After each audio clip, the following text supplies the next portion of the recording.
Good morning to everyone present here. I am Sangeeta Lakshmi, working as Assistant Professor in R.M.K College of Engineering and Technology.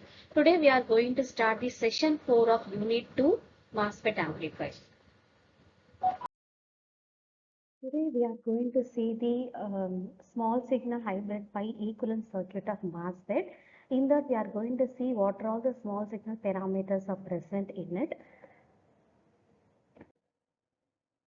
So in small signal hybrid pi equivalent circuit, first of all, what is mean by hybrid pi equivalent model? That means model is nothing but the equation or any circuit diagram which will describe the behavior of the device. Here we are going to analyze the small signal analysis, which is also called as AC analysis, right? To perform the AC analysis, we need some exact circuit equivalent to the MOSFET is required.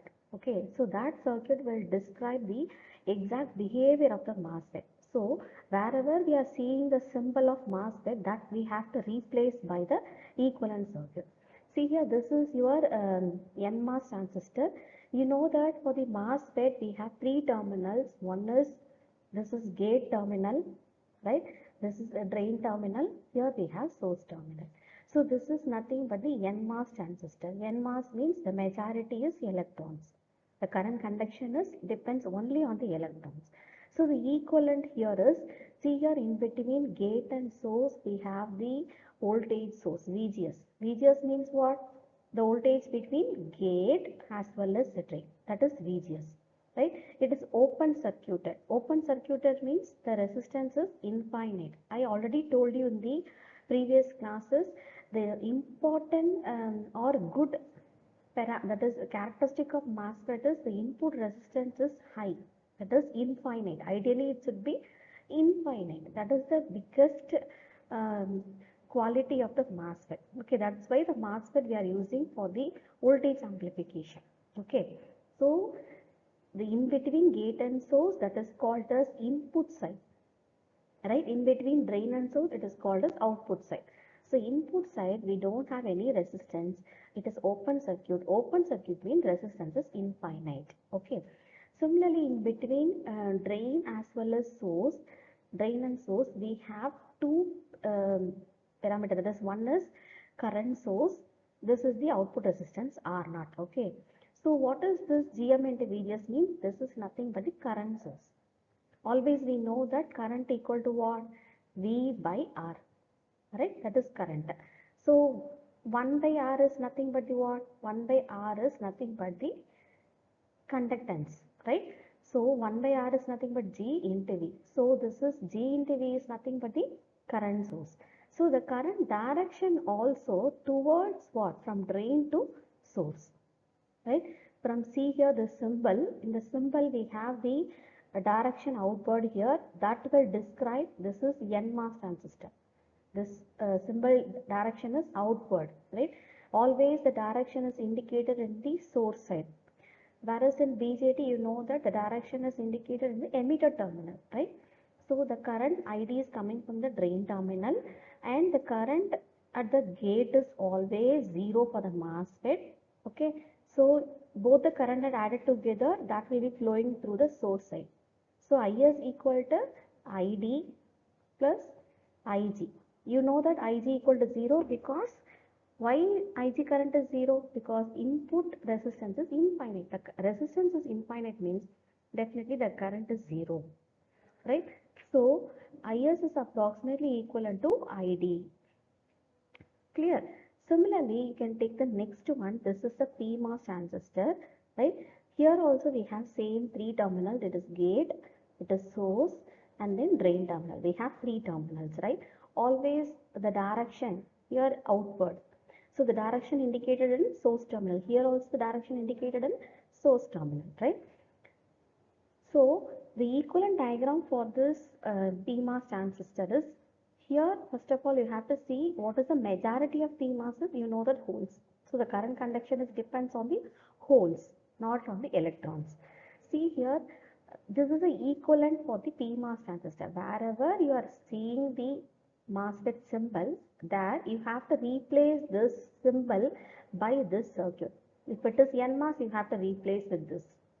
If it is P mass, you have to replace with this symbol, right? So what is the difference between these two? You can just see, here we have gate is plus and source is negative. But here gate is negative and source is positive. That is the main difference between these two, right? Similarly, the current direction here GM into VGS, right? That current here also GM into VGS, but the direction is towards source, but here the current direction is towards drain. That is the main difference between N mass and P mass. As usual, R naught is applied across the drain and source. Since resistance doesn't have any polarity, so that's not a problem. So only you have to connect between source and drain. This is called output resistance, right? So next we are going to see some of the small signal parameters whatever we have seen in the previous slide, right? So previous slide we have seen input side we have VGS, right? Output side we have current source GM into VGS. In that what is GM we are going to see in this slide, okay? Next we are going to see what is R naught. So these two are important small signal parameter of MOSFET. What is GM? GM is nothing but transconductance. Okay. So GM is nothing but the change in drain current with respect to change in gate source voltage. Right. So how much the drain current is varied with respect to gate source voltage is called as GM. Okay, so how to derive that means you know that ID equal to what is the equation? General equation for ID, that is drain current equation is already I told you in the previous slide, that is conduction parameter Kn into VGS minus VTN the whole square. Okay, so this Kn is nothing but the conduction parameter. This is called conduction parameter, which is nothing but the mu into oxide capacitance into W by L. Kn is nothing but the whole. Okay, so this is called as process parameter,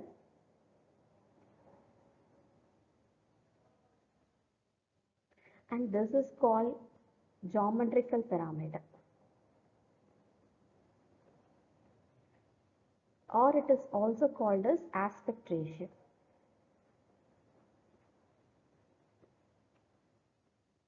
Okay, so here VGS minus VTN the whole square. Okay, so if you are substituting instead of ID, you have to substitute this equation here. After that, you have to differentiate the whole equation. This whole equation you have to differentiate with respect to VGS. If you are differentiating this, here you will get what? 1, right?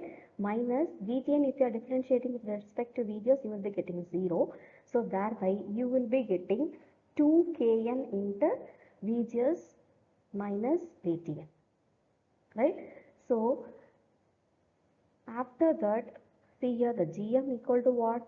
2 Kn VGS minus VTN or VT. VT is nothing but a threshold voltage. Okay, VTN means threshold voltage for the NMOS transistor. So if you are using here N, that is also not a problem. And another formula for calculating the GM is 2 into root of Kn into ID. How this equation came means, see here GM equal to, I told you another formula is 2 into root of Kn into IDQ, right? So you know that IDQ is what? IDQ is nothing but the Kn into VGS minus VTN the whole square, right? So Kn into Kn is Kn square. So if I am taking outside of the root, you will be getting Kn into VGS minus VTN. So this is also another formula for calculating transconductance GM. Sometimes in the problem, they will give you current ID. That time you have to go for this formula, right? Sometimes in the problem, if they have mentioned the VGS as well as threshold voltage, we can go for this formula. So depending upon the problem statement, whatever the given in the specifications, we have to calculate the transconductance by using any one of this formula. Okay. The next small signal parameter is output resistance R naught. What does R naught means? It is the change in drain current with respect to VDS. Actually, you know that resistance is always equivalent to what? Resistance equal to V by I. Okay. Here we can rewritten as I by V the whole inverse. Like that only they have written like this. That is change in drain current with respect to VDS. Why we have to use like this means the drain current only depends on the VDS. The VDS not depends on ID. Okay, so ID is the dependent parameter. So dou ID by dou VDS whole inverse, that is R naught resistance. Okay, so here also we have to substitute what is ID. I told you in the previous slide ID equal to Kn into VGS minus VTn the whole square. Okay, but if you are differentiating this whole equation with respect to VDS, definitely this equation will be 0. Then how we will be getting R naught resistance means, see, if you want to calculate the R naught resistance, we have to include one more parameter, that is one more equation, 1 plus lambda into VDS. What does this mean? This lambda is the um, channel length modulation parameter, channel length modulation parameter. So what is mean by channel length modulation means it is similar to the early effect in the BJT. Okay, see here generally the current ID, here we have in x-axis we have the current ID, sorry, in x-axis we have the voltage VDS, in the y-axis we have the current ID. Okay, so if we are increasing VDS, current will be increases, but after some point what happens, the current will be same. The current will not change even though if you are increasing the VDS from 0, 1, 2, like that, if you are increasing the VDS, the current will be same. That means the IDS is independent of VDS. Up to when it is independent means at some voltage. Okay, so after some voltage, the current will be start to increase. So this effect can be described by this equation. Okay, so this whole uh, graph is indicated by this equation. This portion alone indicated by this 1 plus lambda into VDS that we have to include, right? So due to that only the resistance R naught is appeared here, right? Because here only we have the slope. Here resistance is that is infinite. Here resistance is infinite, but here we have some finite resistance. Okay, so that we have to calculate. For that we have to substitute ID equal to this equation. I have to substitute. So after substituting here, I have to differentiate with respect to VDS. So if we are differentiating the whole equation means this whole will be coming, right? And then 1 plus 1 is if you are differentiating respective VDS, this will be 0. And into lambda into VDS, if you are differentiating the whole term into VDS, so VDS will be going, so only you have lambda. So this lambda multiplied by this whole equation, you will be getting the next step, right? So in this equation, you know that this is nothing but what? Current ID, right? Without channel length modulation effect, the current ID is Kn into Vgs minus Vtn the whole square. So that I have to replace. This whole equation is nothing but the ID, right? This whole equation is ID, or this is called quiescent point current, right? So R naught equal to now lambda into IDQ the whole inverse. Okay, so with this formula, we can able to find out the R naught resistance as well as transconductance formula also we have seen. These both are very important while we are solving some problems. Okay.